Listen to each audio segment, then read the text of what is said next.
Welcome to everything Gujarati channel. તો આજે આપણે કુરાન વિશે શીખીશું. કેમ કે શાબાન મહિનો ખતમ થઈ રહ્યો છે અને રમઝાન આવી રહ્યું છે, તો રમઝાનમાં આપણે કુરાન પડવું જોઈએ. તો હવે કુરાન શું છે એ પહેલાં આપણે સમજીએ. તો કુરાન એ મુસલમાનોની પવિત્ર કિતાબ છે. કુરાન એ શું છે? તો કુરાન એક એવી કિતાબ છે કે જે સાક્ષાત નૂર છે, જેથી કંદીલો બુઝાઈ જતી નથી, દીવા જેવી જેની વાટ છે જે હોલવાતી નથી. કુરાન એક એવો માર્ગ છે જેના ઉપર ચાલનાર માર્ગ ભૂલતો નથી.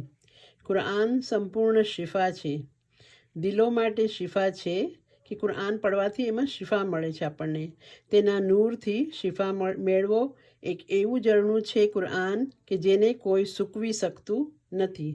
અને કુરાન એ ઈમાનની ખાણ છે. અનવારુલ બયાનથી ફરી મળીશું કુરાનના બારામાં પાછી વાત કરવા.